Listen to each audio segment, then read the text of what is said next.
এই ডিজে সাউন্ডের ভিডিওটা হয়তো আপনারা অনেকেই টিকটকে দেখছেন, কারণ এটা অনেক দিন ধরে ঘুরতেছে টিকটক ট্রেন্ডিংয়ে আর কি। তো এই ফটোতে যেই ডিজে সাউন্ডের সাথে বিট মিলে যে ভিডিওটা, এটাই মূলত আজকের হচ্ছে টপিক। তো এর জন্য ফুল ভিডিওটি কন্টিনিউ করতে থাকুন। আর আমাদের চ্যানেলে যদি আপনি প্রথম এসে থাকেন তাহলে অবশ্যই চ্যানেলটি সাবস্ক্রাইব করে পাশে থাকা বেল আইকনটি বাজিয়ে দেবেন। পরবর্তী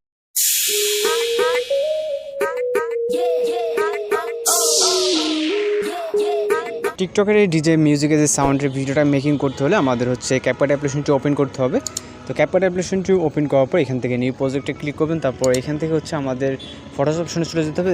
এই ভিডিওটার জন্য আমাদের টোটালে হচ্ছে 11টা ফটো সিলেক্ট করতে হবে। তো আপনি আপনার মতো করে হচ্ছে আপনার গ্যালারি থেকে 11টা ফটো সিলেক্ট করে নেবেন।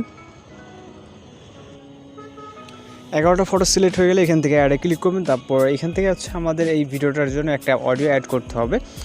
অডিওর লিঙ্কটি এই ভিডিও ডেসক্রিপশন বক্সে দেওয়া আছে। অডিওটি অ্যাড করার জন্য অ্যাড অডিও, তারপর হচ্ছে এক্সট্রাক্টেড। তো সাউন্ডটা এখান থেকে জাস্ট হচ্ছে সিলেক্ট করবেন। সিলেক্ট করে ইনপুট সাউন্ড আলাদা ক্লিক করলে আমাদের মিউজিকটা এখানে চলে আসবে।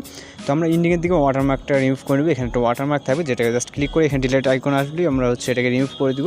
দেন এটা হচ্ছে আমাদের 90 ডিগ্রি অ্যাঙ্গেলে রোটেট করে নিতে হবে, যেটা এর আগের ভিডিওতে আমি দেখাইছি। তো রোটেটিং করার ক্ষেত্রে আমরা এখান থেকে হচ্ছে নিচে যে অপশনগুলো দেখতেছি এখানে ফরম্যাটে ক্লিক করবো। দেন হচ্ছে এখানে 6:9 করে দিব। দেওয়ার প্রত্যেকটা পিকচার আমরা 2 আঙুল দিয়ে চাপ দিয়ে ধরে এইভাবে হচ্ছে আমরা এটা হচ্ছে 90 ডিগ্রি অ্যাঙ্গেলে রোটেট করে নেব। জাস্ট হচ্ছে আপনার যে লেয়ার পিকচারে ক্লিক করবেন, ক্লিক করার পর 2 আঙুল দিয়ে চাপ দিয়ে ধরে হচ্ছে আপনি স্ক্রিন হচ্ছে ডিসপ্লে যে ফটোটা এখানে হচ্ছে 2 আঙুল দিয়ে চাপ দিয়ে ধরে আপনি হচ্ছে লেফট রাইটে নিতে পারতেছেন। তো এইভাবে হচ্ছে আপনি আপনার যেই সাইডে প্রয়োজন এই সাইডে হচ্ছে 90 ডিগ্রি হচ্ছে অ্যাঙ্গেলে এটাকে রোটেটিং করে নেবেন। তো যতগুলো পিকচার আছে প্রত্যেকটা পিকচার এইভাবে করে নেবেন। পিকচারগুলো রোটেটিং হয়ে গেলে এখান থেকে হচ্ছে আমাদের পিকচার ডিউরেশনটা অ্যাড করতে হবে। তো ডিউরেশনগুলো অ্যাড করার জন্য আমরা প্রথম পিকচার ডিউরেশন রাখবো হচ্ছে 2.9। এখান থেকে হচ্ছে আমরা 2.9 করে দিব। দেন হচ্ছে পরের যে পিকচারটা এখান থেকে প্রথমটা পিকচার হবে 2.9, যে পরের 2 নম্বর পিকচারটা হবে হচ্ছে 1.0s মানে 1 সেকেন্ড। তো পরের 3 নম্বর পিকচারটা হচ্ছে 1.0s। তো কোনটার কোন অ্যানিমেশন সেটা আমি হচ্ছে আপনাদের সাইডে লিস্ট করে দিব, আপনারা ওই অনুযায়ী হচ্ছে ডিউরেশনগুলো মিলিয়ে নেবেন। ডিউরেশনগুলো সেট হয়ে গেলে এখান থেকে হচ্ছে আমাদের বেশ কিছু ইফেক্ট অ্যান্ড হচ্ছে আমাদের হচ্ছে অ্যানিমেশন অ্যাড করতে হবে। তো এখান থেকে আমরা হচ্ছে প্রথমে অ্যানিমেশনটা অ্যাড করবো। অ্যানিমেশনটা অ্যাড করার জন্য আমরা প্রথম পিকচারে ক্লিক করবো। ক্লিক করার পর চলে যাবো অ্যানিমেশনে। অবশ্যই আপনার ফোনের নেট কানেকশনটা অন রাখবেন। তো এখান থেকে হচ্ছে কম্বোতে চলে যাব। কম্বোতে যাওয়ার পর এখান থেকে হচ্ছে রিভলভিং চেকার 2 নামে একটা অ্যানিমেশন দেখতে পারবো আমরা কিছুটা সাইডে গেলে। তো এখান থেকে যেহেতু অনেকগুলো অ্যানিমেশন এখানে আমরা দেখতে পাচ্ছি হচ্ছে রিভলভিং চেকার স্লাইড 2। তো এটা সিলেক্ট করে দেবো, দেওয়ার পর ঠিক মার্কে ক্লিক করে দেবো। দেন হচ্ছে পরের যে পিকচারগুলো, পরের যতগুলো পিকচার আছে 10টা, প্রথম পিকচারটা হচ্ছে রিভলভিং চেকার 2 অ্যান্ড হচ্ছে পরের যে 10টা পিকচার আবার অ্যানিমেশন চলে যাবে। যাওয়ার পর কম্বোতে তো এখান থেকে পরের 10টা পিকচার হচ্ছে পেন্ডুলাম 2 অ্যানিমেশনটা সিলেক্ট হবে। তো মানে প্রথম পিকচারটা বাদে যতগুলো পিকচার থাকবে প্রত্যেকটা পিকচারে হচ্ছে পেন্ডুলাম যে 2 অ্যানিমেশনটা এটা সিলেক্ট করে দেবেন।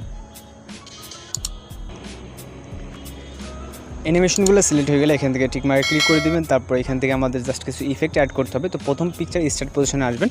আসার পর এখান থেকে ইফেক্টগুলো অ্যাড করার জন্য আমরা ইফেক্ট অপশন চলে যাবো। দেন হচ্ছে ভিডিও ইফেক্ট।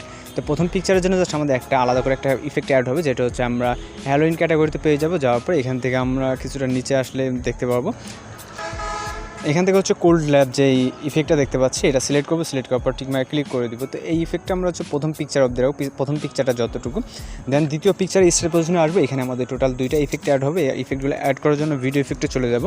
যাওয়ার পর এখান থেকে হচ্ছে আমরা পার্টি ক্যাটাগরিতে চলে যাবো। এখানে অনেকগুলো ক্যাটাগরি আছে, ভিতরে পার্টি ক্যাটাগরিটা খুঁজে বের করবেন। দেন পার্টি ক্যাটাগরিতে চলে যাবেন। যাওয়ার পর এখান থেকে আমাদের 2টা ইফেক্ট অ্যাড হবে। তো আমরা এখানে হচ্ছে 2টা ইফেক্ট যেহেতু অ্যাড হবে আমরা একটা করে ইফেক্ট এখানে আমরা অ্যাড করে নেব। তো প্রথম হচ্ছে আমরা কালারফুল যে ইফেক্টটা দেখতে পাচ্ছি কালারফুল। তো কালারফুল ইফেক্টটা সিলেক্ট করবো। সিলেক্ট করার পর এখান থেকে টিক মার্কে ক্লিক করে দেবো। দেন এটা হচ্ছে আমাদের ফুল করে দিতে হবে আমাদের ইন পজিশন পর্যন্ত, মানে আমাদের শেষ পিকচার পর্যন্ত। দেন আবারও দ্বিতীয় পিকচার স্টার পজিশনে আসবে। আসার পর ভিডিও ইফেক্ট। দেন হচ্ছে আবারও পার্টি ক্যাটাগরিতে আমরা পালস নামে একটা হচ্ছে ইফেক্ট দেখতে পাবো। তো এখানে দেখতে পাচ্ছি পালস নামে একটা ইফেক্ট। তো এটা সিলেক্ট করবো। সিলেক্ট করার পর ঠিক মার্কে ক্লিক করে দিব। দেন এই ইফেক্টটাকে আমরা হচ্ছে ফুল করে দিব। আমাদের এই হচ্ছে প্রথম পিকচারটা বাদে দ্বিতীয় পিকচার থেকে আপনাদের শেষ পর্যন্ত এই 2টা ইফেক্ট হবে। আর হচ্ছে প্রথম পিকচার জন্য আমাদের একটা ইফেক্ট। তো আমরা হচ্ছে ফাইনালি একটু ভিডিওটার প্রিভিউটা দেখবো এখন চেক করে। আমাদের সাউন্ড যেহেতু এখানে দেওয়া আছে, আমাদের সাউন্ড আমি হাইড করে রাখছি কপিরাইটের সমস্যার কারণে। তো যেরকমটা হচ্ছে আমরা টিকটকে ট্রেন্ডিং দেখি এরকমটা আমরা এরকমভাবে যদি আপনি সব কিছু হচ্ছে ডিউরেশন ইফেক্ট তারপর হচ্ছে অ্যানিমেশন মিলিয়ে দেন তাহলে এরকম একটা ভিডিও কিন্তু খুব সহজে আপনি মেক করতে পারতেছেন। তো এখান থেকে আমরা জাস্ট রেজুলেশনটাকে হাই করে দিব, আর দেওয়ার পর এখান থেকে হচ্ছে আমরা যেটা করব হচ্ছে এখান থেকে আমরা যে এক্সপোর্ট বাটন দেখতেছি এটা এক্সপোর্ট করে দিব। তো এটা একজন বলছিল যে ভাই এটাকে আবার হচ্ছে যে সোজা করবো কীভাবে, তো এটাকে সোজা করার ক্ষেত্রে আপনার হচ্ছে এর আগের ভিডিওতে আমি দেখাইছি, তারপরেও আপনারা যখন টিকটকে ভিডিও আপলোড দেবেন ওইখান থেকে আপনি হচ্ছে এটাকে ঠিক করে নিতে পারবেন, অথবা চাইলে আপনি যদি ক্যাপকাট থেকে আবার একটা নিউ প্রজেক্ট নেবেন ওটাকে 960 করে নেবেন, নেওয়ার পর ওটা আবার 90 ডিগ্রি অ্যাঙ্গেলের মানে সোজা করে রোটেট করে নেবেন, ঠিক আছে। রোটেট করে আবার এক্সপোর্ট করে দিলে আমাদের হচ্ছে এটা আবার মানে আগের মতো হয়ে যাবে। তো আশা করি বুঝতে পারছেন, আর যদি কোথাও বুঝতে সমস্যা অবশ্যই কমেন্ট বক্সে জানাবেন। তো টিউটোরিয়াল যদি ভালো লাগে তাহলে চ্যানেলকে সাবস্ক্রাইব করে পাশে বেল আইকনটি বাজিয়ে দিবেন। তো দেখা হচ্ছে পরবর্তী কোনো ভিডিওতে, ভালো থাকবেন, সুস্থ থাকবেন।